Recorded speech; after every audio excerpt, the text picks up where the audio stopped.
لیکن بلیٹن کا آغاز کریں گے اہم خبر سے۔ کراچی ملیر الفلاح کے علاقے سے لاپتہ دعا زہرا کا معاملہ قانون نافذ کرنے والے اداروں نے دعا زہرا کا سراغ لگا لیا ہے۔ ذرائع پولیس کے مطابق بچی کو حفاظتی تحویل میں لے لیا گیا ہے۔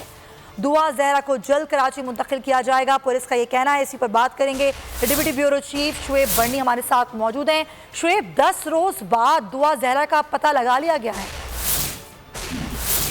جی بالکل، دیکھیں کراچی کے علاقے الفلاح میں گولڈن ٹاؤن سے جو 16 تاریخ کو لاپتہ ہونے والی جو دعا زہرا تھی، اس کے حوالے سے اب قانون نافذ کرنے والے اداروں نے اس بات کی تصدیق کی ہے۔ زہرا باخیر و عافیت لاہور میں موجود ہے، لیکن ان کا یہ کہنا ہے کہ اس نے وہاں پہ نکاح کیا ہے اور اس نکاح کی اس وقت انویسٹیگیشن اور اس کی تصدیق کا مرحلہ جاری ہے کہ اس نکاح کو کب ہوا ہے، اس کے کون گواہان تھے، کون قاضی صاحب تھے اور جو دیگر معاملات ہوتے ہیں ان کی تصدیق کی جا رہی ہے۔ دعا کے جو والد ہیں مہدی علی کاظمی، ابھی میری ان سے بات ہوئی ہے، وہ ابھی بھی اس خبر سے لاعلم ہے۔ ان کا کہنا ہے کہ ابھی تک مجھے کسی قانون نافذ کرنے والے ادارے نے میری بیٹی کی بازیابی سے متعلق نہیں بتایا۔ میں نے ان سے سوال کیا کہ دعا کی لاہور میں موجودگی کی اطلاع آپ کو ہے، تو انہوں نے کہا کہ ابھی ایسی اطلاعات میرے پاس نہیں ہے، مجھے صرف یہ پتا ہے کہ اس کیس میں قانون نافذ کرنے والے ادارے تحقیقات کر رہے ہیں۔ دوسری جانب قانون نافذ کرنے والے اداروں کا موقف یہ ہے کہ کیونکہ یہ سندھ کا کیس اب پنجاب چلا گیا ہے، تو بین الصوبائی پولیس کا جو رابطہ ہوتا ہے اس کی بنیاد پہ کارروائی کا سلسلہ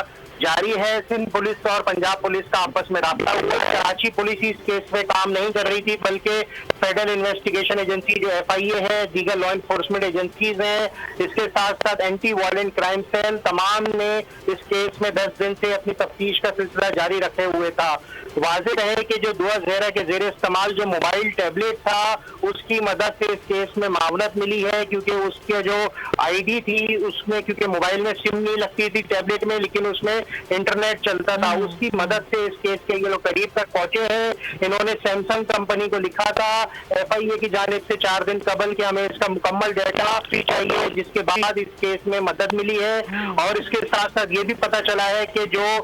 دعا زہرا کی جو ایپس وغیرہ وہ یوز کرتی تھی، جو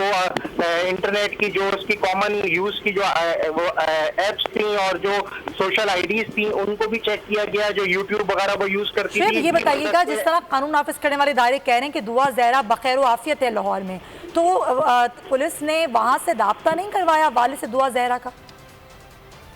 بالکل، میں نے ان کے والد مہدی علی کاظمی صاحب سے یہی سوال کیا کہ آپ کی بیٹی سے کوئی فون پہ رابطہ کروایا گیا، کوئی بات کروائی گئی؟ تو ابھی تک وہ اس بات کو ڈینائی کر رہے ہیں۔ وہ یہ کہہ رہے ہیں کہ ابھی تک ہمارا کوئی رابطہ نہیں ہوا، کیونکہ عموماً جب بھی کوئی ایسے لاپتہ لڑکی کو بازیاب کروایا جاتا ہے تو سب سے پہلے فیملی سے ہی رابطہ کروایا جاتا ہے، تاکہ فیملی کو اطمینان اور سکون آ جائے۔ اور اس کیس میں تو اب 10واں روز ہے، آج یہ 16 تاریخ کو دوپہر 12:30 بجے سے لاپتہ تھی۔ اور اس کیس میں ہمیشہ سے ایک چیز تو واضح تھی کہ جس جگہ جس گلی میں اس کا گھر تھا، وہاں سے کوئی اغوا کر کے نہیں لے کے جا سکتا تھا، کیونکہ 14 سال کے اندر اغوا ہوگی تو وہ رجسٹ کرے گی، شور شرابہ کرے گی، ایسا کوئی منظر کسی نے محلے والے نے نہیں دیکھا تھا۔ تاہم اب جو نکاح نامہ سامنے آیا ہے اس کے حوالے سے پتہ چل رہا ہے کہ کوئی ظہیر احمد نامی شخص ہے جس سے دعا زہرا نے شادی کی ہے، اور اس کے حوالے سے وہ لاہور کے رہائشی بتائے جاتے ہیں۔ نکاح نامے کی جو تصدیق ہے وہ وہاں کے جو علاقائی طریقہ کار ہے اس کے تحت کروائی جا رہی ہے، اور جو دونوں صوبوں کی جو پولیس ہے وہ انوالو ہے۔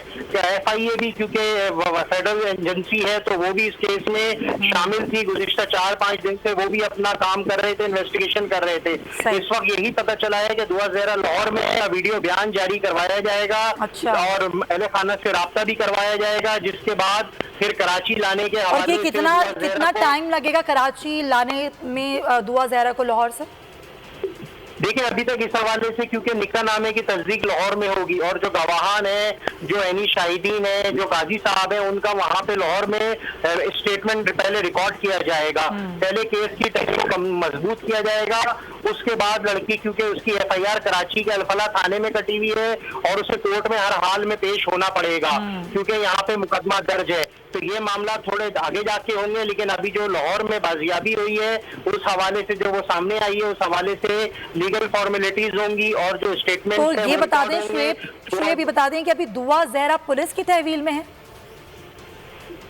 دیکھیں اس حوالے سے فیملی کیونکہ کچھ اپنا موقف نہیں دے رہی ہے، تو لیکن قانون نافذ کرنے والے اداروں کا یہ کہنا ہے کہ ہم نے اس کا